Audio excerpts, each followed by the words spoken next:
You know that exact moment, right? You desperately need a specific piece of information, and your brain just gives you total static. I mean, you sat through the entire meeting. You were at the lecture, you filled pages upon pages of notebooks. You probably even highlighted whole articles in that bright neon yellow and scribbled in literally every available margin. But when it's actually time to recall that information during a test, or maybe a big project pitch, your memory completely falls flat. And let's be honest, it is incredibly frustrating. So, here's the hard truth we really need to confront today. The sheer volume of your note-taking, it isn't the problem. You don't need to write faster, and you definitely don't need more notes. What you're actually missing is structure. You need better notes. Because that chaotic, sprawling text all over a page might feel super productive in the moment, but later on, it is an absolute nightmare for your brain to try and decode. Welcome to the Explainer. Today, we are going to fix that broken system by looking at one of the most reliable, research-backed formats for retaining and actually applying information. This was developed way back in the 1940s by an education professor at Cornell University named Walter Pock. It's called the Cornell Note Taking Method, and it is all about creating a structure that actually sticks in your mind. Here is our roadmap for the Explainer today. We'll start with 1, the note-taking problem. Then 2, anatomy of the method. 3, adapting to your context. 4, why it actually works. And we'll wrap up with 5, start using it today. Okay, let's dive right into this. Section 1, the note-taking problem and the danger of unstructured data.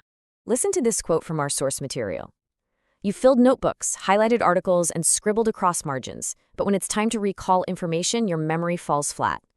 That perfectly captures that rushed, frantic energy we all get when we're just desperately trying to transcribe every single word a speaker says. But then, the presentation ends, the dust settles, you look down at your page, and none of it makes any sense. It's just unstructured data. Your brain hasn't processed a thing, it basically just acted like a human copy machine. Which brings us to our solution in Section 2, Anatomy of the Method, focusing on its 4 key sections.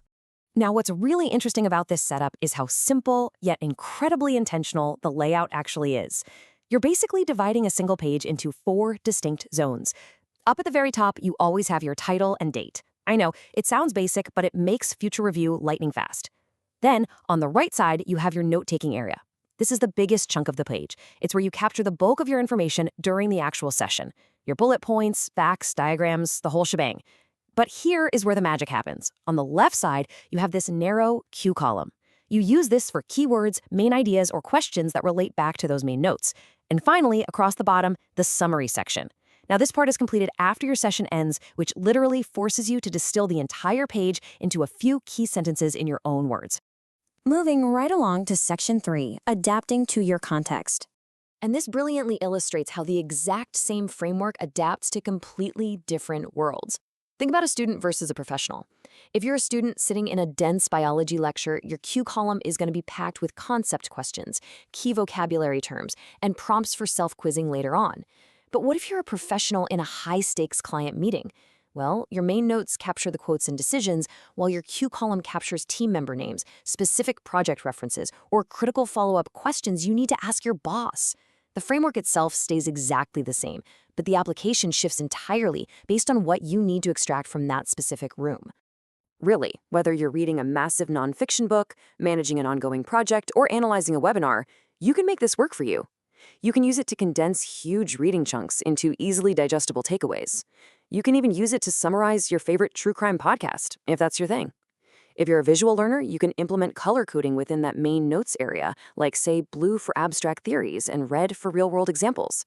And if you really want to lock the information in, you can continuously rewrite that bottom summary section over time to deeply reinforce your understanding.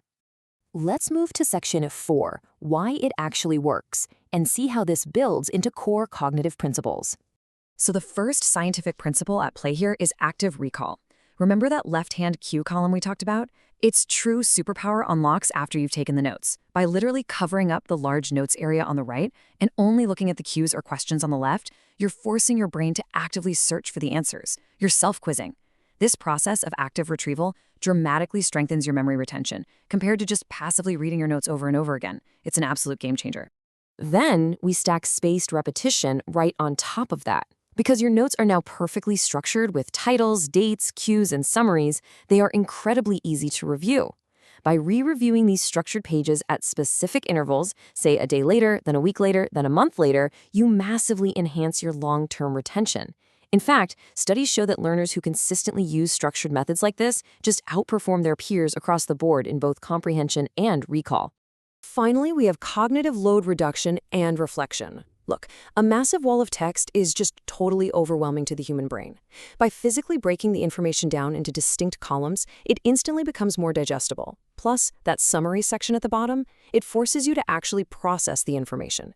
You literally cannot summarize something if you haven't reflected on what it actually means. You've stopped being a human tape recorder, and you've started being an active processor of knowledge. Which brings us to our final stop, Section 5. Start using it today.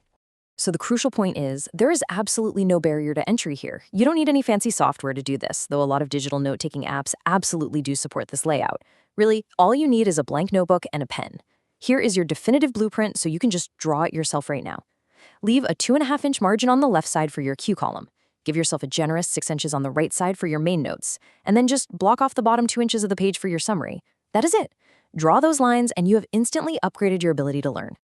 So the next time you sit down in a lecture, a boardroom, or honestly just open a book on your couch, I want you to look at your blank page and ask yourself this. Are you just recording facts, or are you learning with intention? Treating your messy, chaotic habits for a structured system isn't just about making your pages look pretty. It's about ensuring that when you finally need that crucial piece of information, your memory is waiting right there for you. Try drawing those lines today and see how much your brain thanks you tomorrow.